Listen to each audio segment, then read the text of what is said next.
It's the 10th of May, Rabbi Furst, Parsha Hashavua with Rashi. Okay, good morning. As Lou mentioned, this is Rabbi Stone Furst here. Stephen Shamanafsky here in Sign Care of Zoom. And we're learning Parsha Kedoshim. I think it's a lot of this is one of the few parshas that has quite a lot of mitzvahs in it. Let's begin with the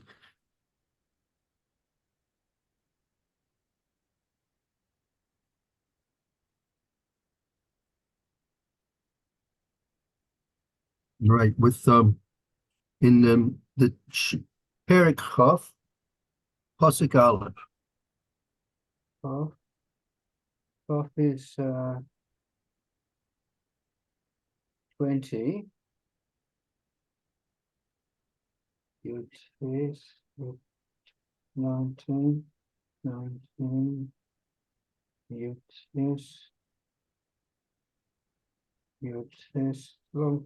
takes up everything. Oh, there's Chaf.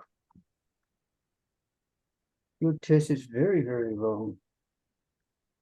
Yud Yeah. Aleph, did you say? Oh, okay. Chaf 20. Yeah, 20, 21. Is that right?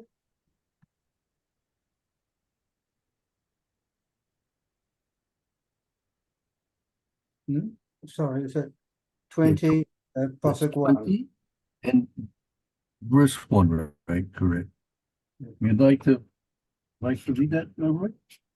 Okay.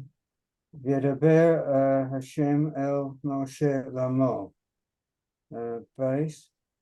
Ve'el b'nai Yisrael tamar ish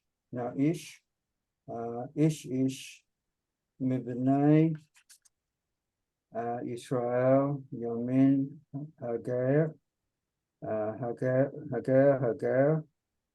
ve'Yisrael asher yoten mezara l'molech mos yumas ha'eretz yugamuhu ba'aven. And those Posukim translate as, and the Eternal spoke unto Moshe, saying, again you shall say to the children of Israel, whoever be he of the children of Israel or of the strangers that sojourn in Israel, that giveth any of his seed unto Molech, he shall surely be put to death. The people of the land shall overwhelm him with stones. Further? Yes. Continue on. Continue.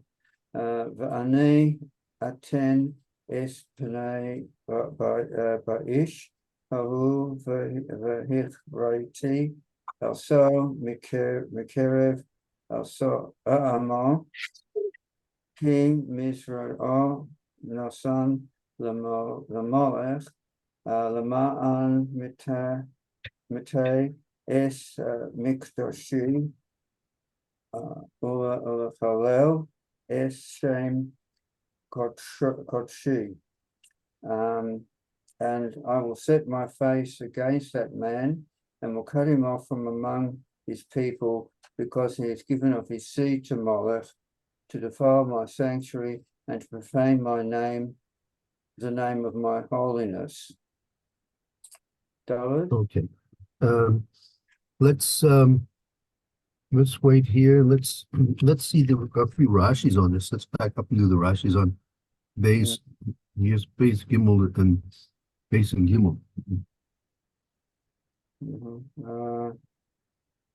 And what's it? Yeah, on base, yes. Va'el b'nai Yisrael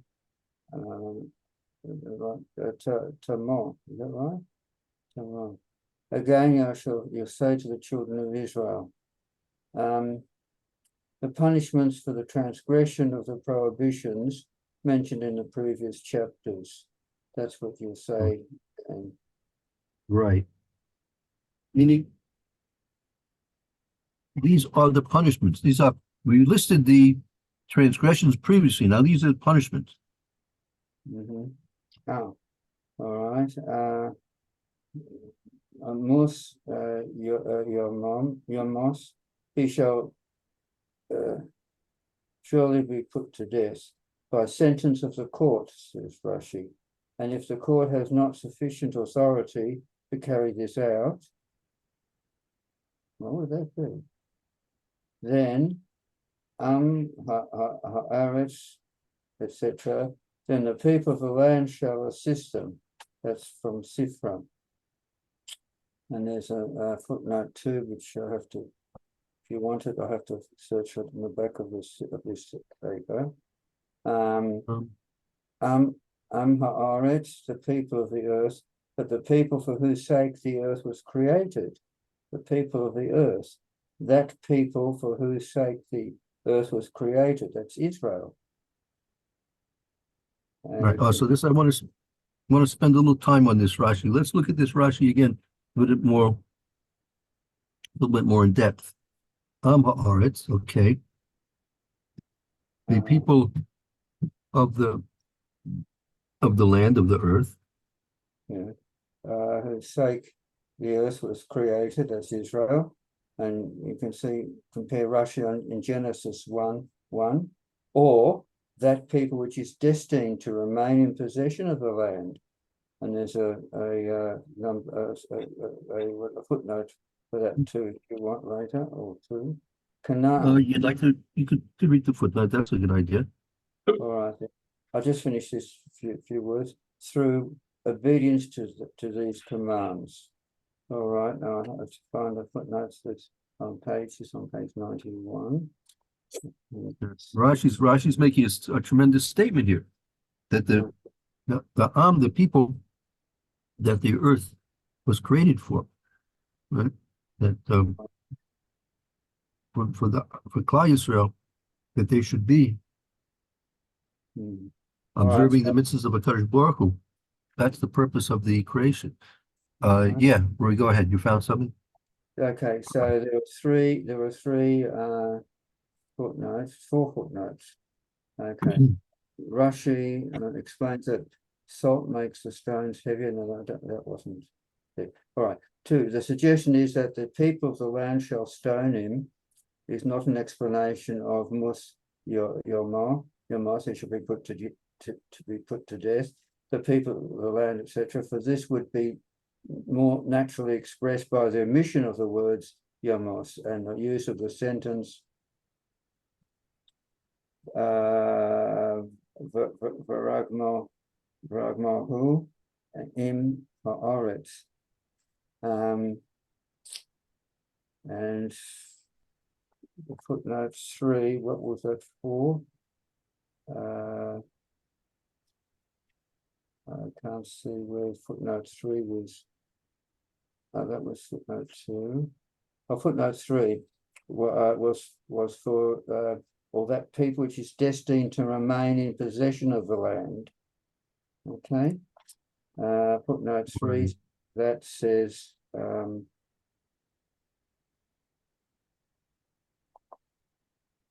where was of the man who gathered sticks on Shabbos, it is said, Numbers 15, 35, all the congregation shall overwhelm him with stones.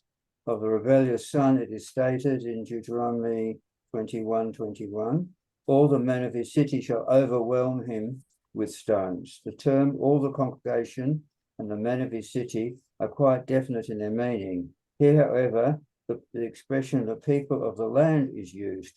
Had it stated all the people of the land, it might have explained to mean the whole population. Excuse me. But as it stands, it is a very strange term. The Sifra therefore offers an Agadic interpretation. Since Molech worship destroys the world, as the Sifra points out, Israel, the people whose sake the world was created, shall exact vengeance from those worshippers. Since also Israel took possession of Palestine on account of the wickedness of its inhabitants, and in particular because they were addicted to this sin, in Deuteronomy 18, 10 and 12, they must punish those of their own people who are guilty of this heinous act of idolatry. As Rashi says lower down, this sin defiles Israel and adds a Sifra, will result in their exile from the land, which became theirs only because its former inhabitants had been Moloch worshippers. And for the fourth, for the last footnote, which was for what? I don't know.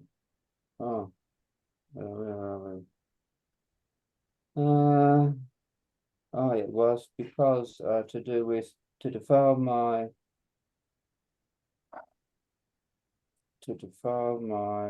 something. This means the congregation of Israel which sanctified me. For the words Mikdash does not imply the sanctuary, but anything that is holy to God, as in the expression that he profane not my holy things.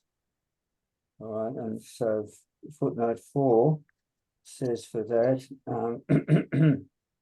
excuse me, Rashi feels that the word cannot refer to the sanctuary,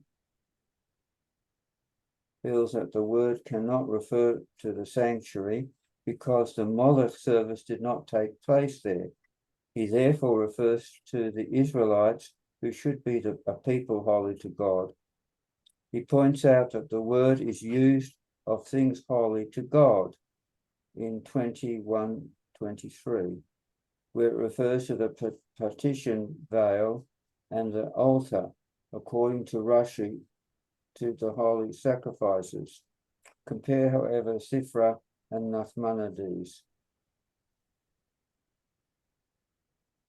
So that's one point that we need to try and clarify. Again, it says here when the pasuk, you look back at pasuk Gimel, because they were offering up to Moilech, and that is Laman Tameh es Mikdashi. It was defiling my mikdash, my holiness, and Michalel as Shem Kachi, and profanes my holy name. Right. So this Avodah Zarah is very serious in that, as they were explaining in one of the Rashis here, that the mikdash is not referring to the base of mikdash. That's referring to the Klal Yisrael. Someone who's going to defile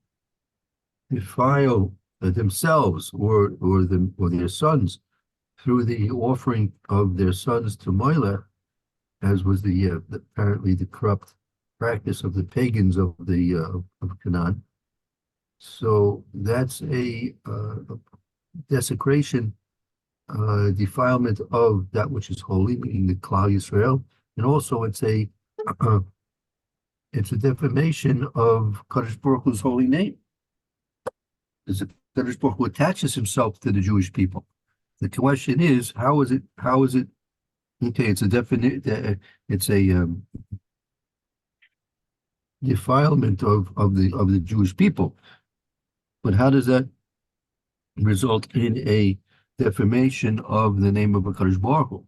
So the answer to that is because Kadosh Baruch Hu is connected inherently with Klal Yisrael. Klal Yisrael are his Kadosh Baruch Hu's representatives in this world. When he uses the word, when the Chumash here uses the word sanctuary, with Right. regard to the Jewish people, he means that in the Jewish people, part of the neshama or the whole neshama or something like that is part of Hashem. Hashem, we say there's some of Hashem in every person. Right. That's the Tselem Elokim. Right. Yeah. That's But that's. But I think I think there's a little bit different. But go finish. Go ahead. What do you say? What do you say? Go ahead. All right. So, but if it's in every person, including that would include, would it not Goyim? If that includes Yeah, Goyim, then the Goyim are also defiling Hashem. that's true. That's true. They also are responsible for acts which are against the 7 mitzvahs b'nei Noah, acts which are against human seichel, common sense. They're also obligated in those things, and if they don't fulfill them, they're punishable. But this is a different level. I think this is an even more enhanced level. And what if they do fulfill them? Then they're fulfilling their purpose in life. That gives purpose to the whole world. The fact that it's certainly no worse than a tree which has no. And Rashi says this, by the way, that you have inanimate objects, and even though apparently they don't receive any reward from a Kadosh Baruch Hu, right? In general, you see that they follow to their natural laws. That's how Kadosh Baruch Hu was created to function, right? So they don't have bechir in the same sense that people have bechir, but when any entity is going to be fulfilling its purpose in being created, so that gives purpose to the creation, and that also reflects upon HaKadosh Baruch Hu, the creator, right? So to speak, if you have an inventor, invents a very wonderful utensil, and so when it's used properly, that gives a lot of honor and glory to the inventor. So Vahavdil, Kadosh Baruch Hu no worse when the world's functioning according to its plan, according to the way Kadosh Baruch Hu wanted things to function, according to their natural laws and dictates. So that gives purpose to the world. When there's purpose to the world, so that gives honor to the creator of the world, and that's in essence the point that's being made here. You see that why is it so severe? Because of Moilech, because that was something which the inhabitants of Canaan, the pagans of Canaan, specialized in, and it was because of that reason Kadosh Baruch Hu gave us the land of Canaan to inherit it, and the land thrust the pagans out, and so we have to be very careful that we shouldn't follow in their ways, because we're even more attached to Kadosh Baruch Hu by rights to the fact that He's done so much greater wonders and miracles for us, taking us out of Mitzrayim, the Yam Suf.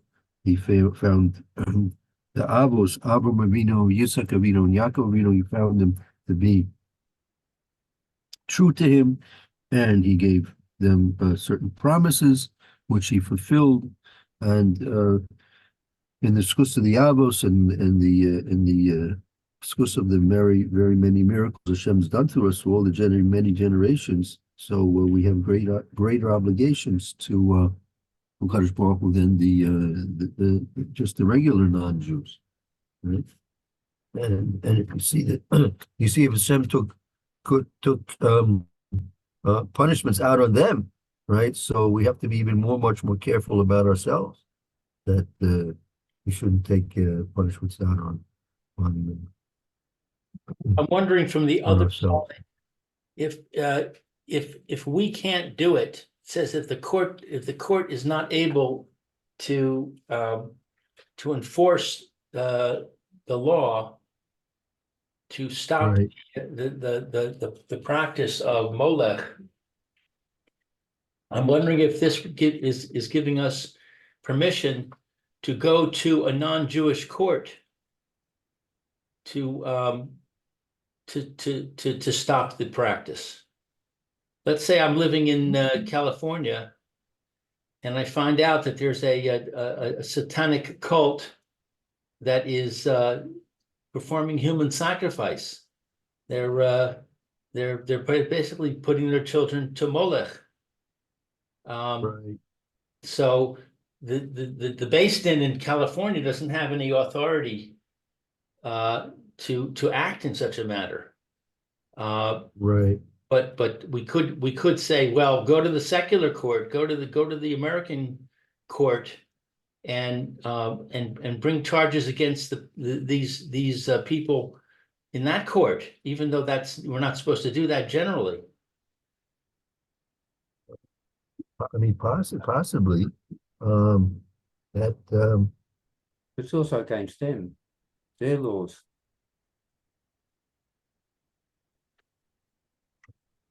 It's not exclusively Jewish law. let's see what might this. be a different story, might be a different. Right. Yeah. But What do you mean, Roy? Why would it? What would be? I think what Lou wants is something to do with entirely with Judaism. So what if we go back and say in this particular village, the Sanhedrin just hasn't got it to stop Molech, but can you go to the village court? Yeah. If you look at the Rashi itself, see im ein koach lebeis din am haaretz mesayin oso.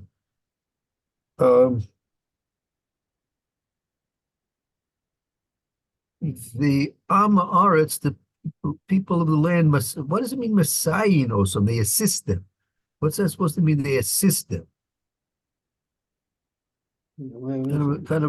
Kind of a weak expression here that if you look at the Rashi, right, im ein koach lebeis din, if there's no power to the beis din, am haaretz mesayin osam, the people of the land assist them.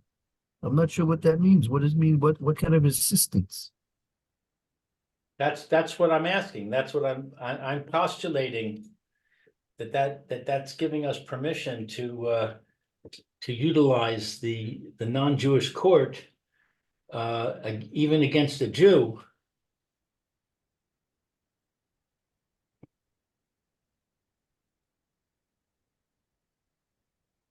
Possibly, it's very vague. I don't know. I understand what you're saying. I don't know. It's very vague.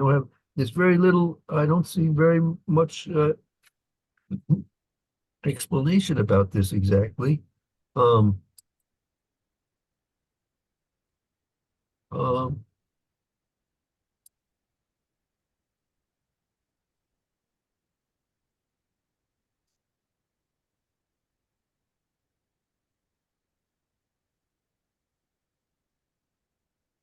very little explanation about this.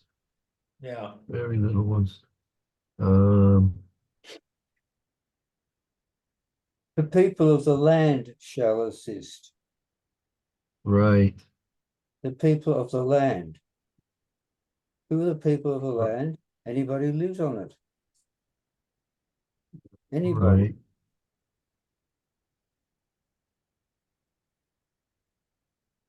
So Lou's right. So you can go to the non-Jews in that case, seems.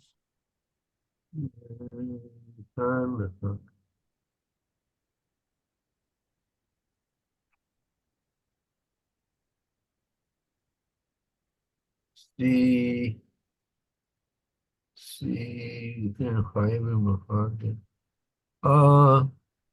that this point, you don't. First of all, you don't see this in all in other mitzvahs. Maybe there are a few, but in general, I don't. I think this is the point being made here by Rashi other Meforshim also that there's an exception to the general rule over here. That why if the Beis Din doesn't have the courage to do it for some whatever reason, then because the pasuk says that the people shall kill them, the people shall arise and kill them, and that's what I think that's what the pasuk says, correct, Roy? Well, I'll reread this note here. The suggestion is that the people of the land shall stone him, this quote unquote, is not an explanation of Mace Yomus. Is that right? Yud Bo Mem Sof. Right. Most you must, correct, right. He shall be put to death. It's not an explanation of he shall be put to death. Viz, the people of the land, etc. For this would be more naturally expressed by the omission of the word Yomus, of the word Yomus,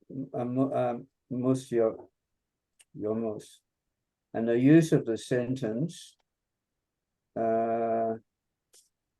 V'ragmohu im ha'oretz,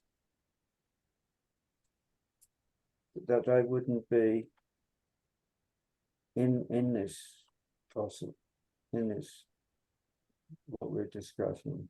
What would happen if you read it without mus yamus and without the use of the sentence v'ragmohu im ha'oretz? How would that read?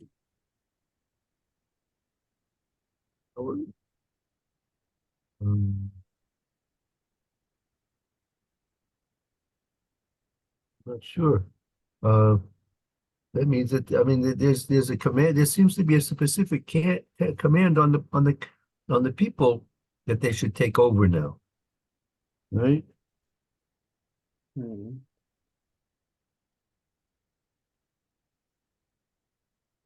It could be just you go ahead, Ray. What do you want to say? Go ahead. As I say, is it possible to take out those words and read it now without those words? Without mus yamus and without v'ragmohu im ha'oretz? If you read the Ifrit now, Yeah. how would it sound? I can't see where it is. It would be a little bit. It would be pretty vague. I think we wouldn't know that if you take out most yomos, you wouldn't know that he has a punishment of death, right? Most yomos is usually that's the command for the Beis Din. Beis Din's commanded if they convict him, so he's obligated to death of a punishment of death.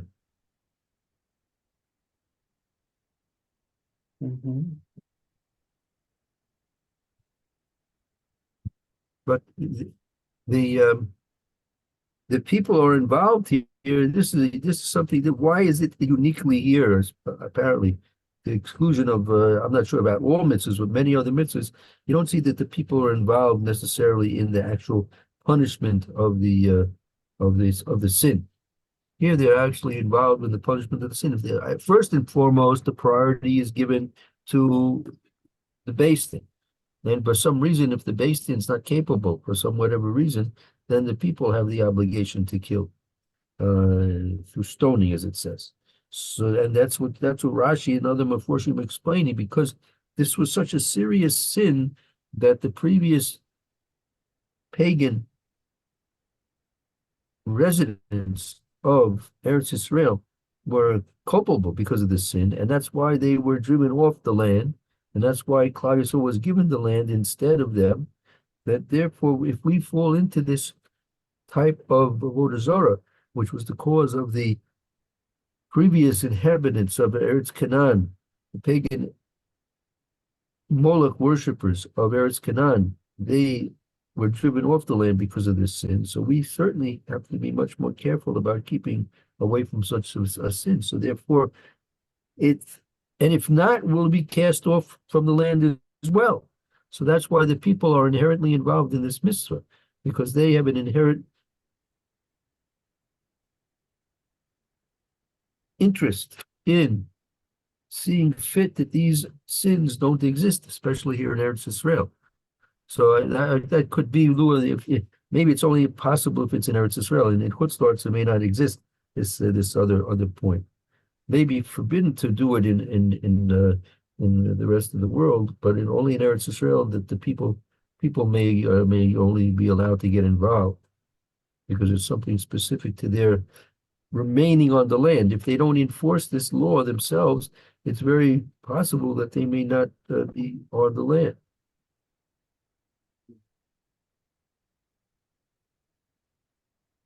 Mhm. Okay. Rabbi, Yes. the Yeah. tefillin, head Tefillin. tefillin. Let me take a check. Let me look. Thank you. It's not Not centered. not centered. Yeah. No. Just Let me noticed. take a look. Thank you. Thank you. Noticed, sorry. Thank you very much. Thank you. Spurs. Thank you. I'd like to bring up another question if possible, because I don't want to run out of time. Is that okay? Yeah, sure. So I noticed that although there's a lot of words here that are indicating how serious this sin is, the one word is missing, to'eva, What's Okay. that? abomination. Oh. If any, it would seem to me that if anything should be called an abomination, this is it. And yet it's that word is lacking here. Isn't that in the in last week? In the last, Right. We had that last week. Yeah, last week we had that. we said Molech was an abomination. I'm not sure that It was that we to have to. sensuality, I think. Yeah, but I don't know about to. Yeah. I remember the word there. I don't remember it associating to'eva with Molech. There's a lot of to'evas in last week, but it's associated with sexual immorality. Hmm. Right. This is something. Yeah. This is something else. Right. This. I wanted to suggest that the reason that it's the reason that we don't see that particular word here is because we're really mistranslating it when we translate it as abomination. We say that it's a terrible thing, it's disgusting, it's despicable. I think that that's an incorrect translation, because if it was the correct translation, then the word should be here, because this is something that is terrible and disgusting and despicable.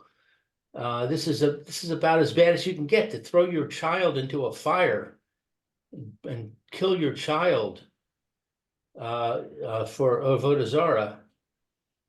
That's about as abominable as you can get.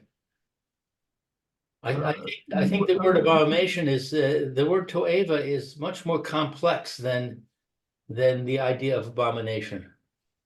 Yeah. I mean, you should let the. You have to understand what the to'eva. First of all, that you're right. What that word actually indicates, right? That needs to be properly understood. Number one. Number two, the see here, you have to be very careful here. This is something which they ask, well, like, why is this so? Why is the offering of the son to the avodah zarah? I mean, we see that there was almost Yitzhak was almost Abraham Avinu did this almost to Yitzhak Avinu. This was not something which was not so far from our own actual history. You have to make a distinction between what was possibly required of Avraham Avinu and what these pagans are doing with their children. Um, uh, That should be the excuse me, Roy. that should be fairly easy. Okay, well, I'm willing to listen. Go ahead. Oh dear. Well, first of all, they're following what they believe stumps of wood told them to do. Somehow or rather, they're people you're called priests and that have told them to do this. Not anybody remotely like God, Hashavua. That's one thing, and in our case, Hashem, who lays down all the laws and can alter them at will if he wants or whatever. Excuse me. This is what he suggested to Yitzhak. He didn't tell him to do it. His language, if we are able to translate it properly into English, which is always a bit difficult perhaps, but we can say that the intention was not to actually do it. It misled Avraham. He was meant to understand that. So it was a test, and from what the way that Hashem put it, by examining it carefully, and that we come to the conclusion that it was a test anyway, and he wasn't, and Hashem wasn't going to go through with it. So it's nothing like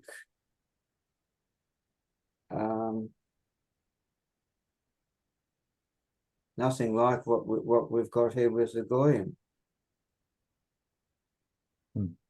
So yeah, but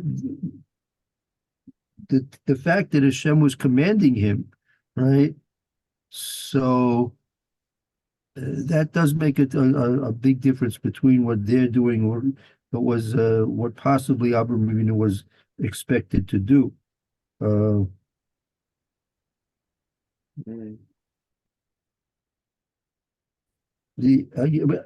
See, we don't really know that much about what this type of Avodah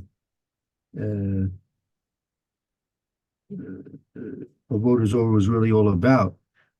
What was the purpose of it all? What was it supposed to accomplish? What were they trying to do? What happened to Lou? Oh no, what happened to the rabbi? Oi. Just at the key point, what a cliffhanger. Oh, I'll have to wait until he rejoins. Yeah, He's got 10 minutes. yeah, we got a little time. Yeah. So that's the trouble, isn't it? That's the trouble, the language. You're right. The trouble is the language. We if you've grown up with Hebrew, then you understand it differently than if you've gone to Ulpan. Right. But even if you've grown up with it, even if you're a native speaker, the language in the Torah is subject to a deep scrutiny that normal language is not subject to. You've got to really analyze a word like this to understand the implications. Right. But also the language is different as you use it in the street, and the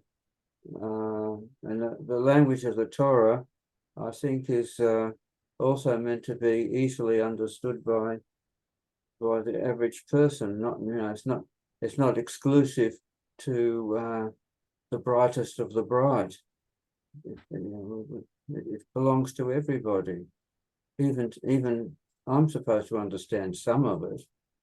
And if I'm supposed to understand some of it, then the rest of the world should too, without any problems. I would say exactly the opposite. That the Torah is purposely written in an extremely obscure style that does not lend itself easily to understanding without somebody being All right, I'll add the word superficially. yeah, right, exactly. Anyway, Rabbi, we lost you. Yeah, and you're Yeah, back. yeah, I'm back. Yeah. Okay.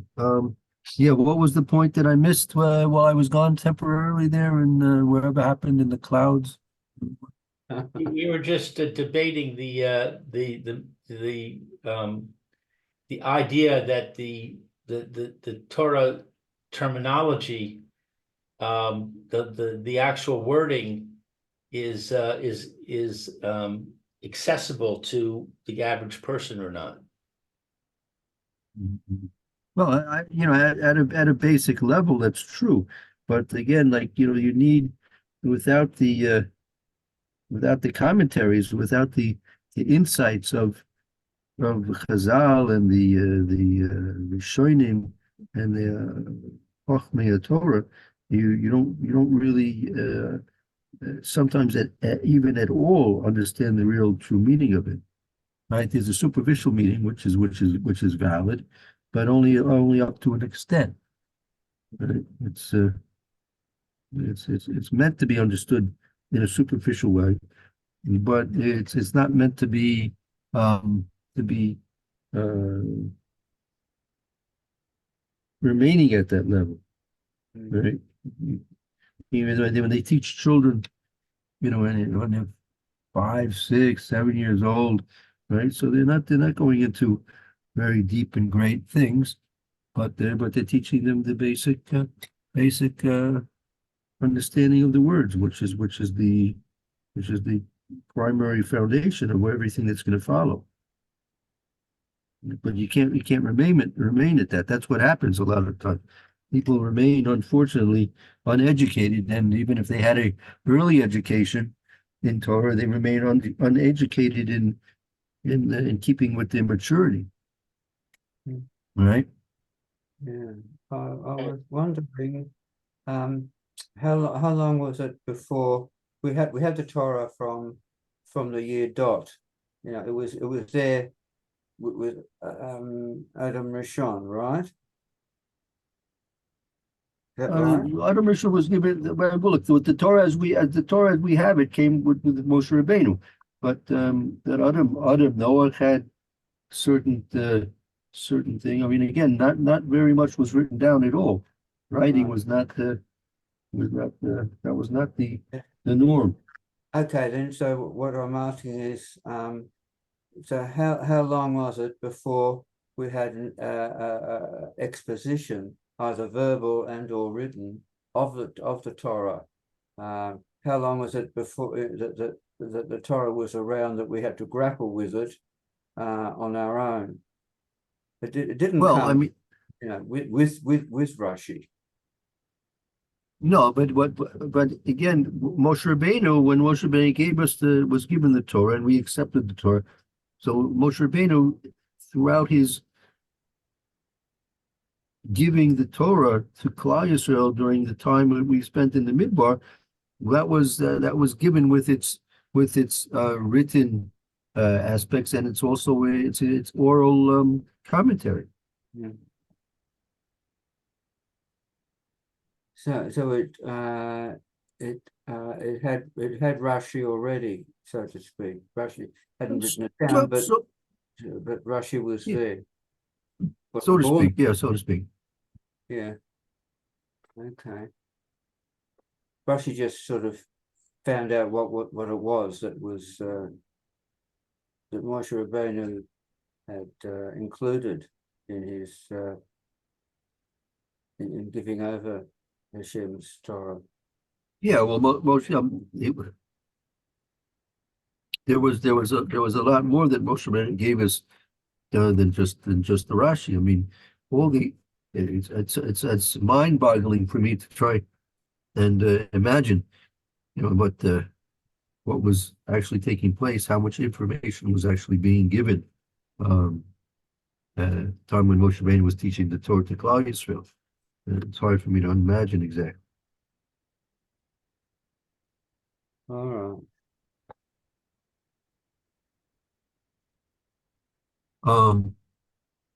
But let's see. So about this point about the Toeva, so the Torah is very careful when it makes certain references to certain things.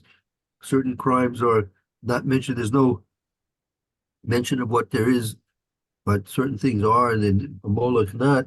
You have to understand the different gradations of the seriousness of the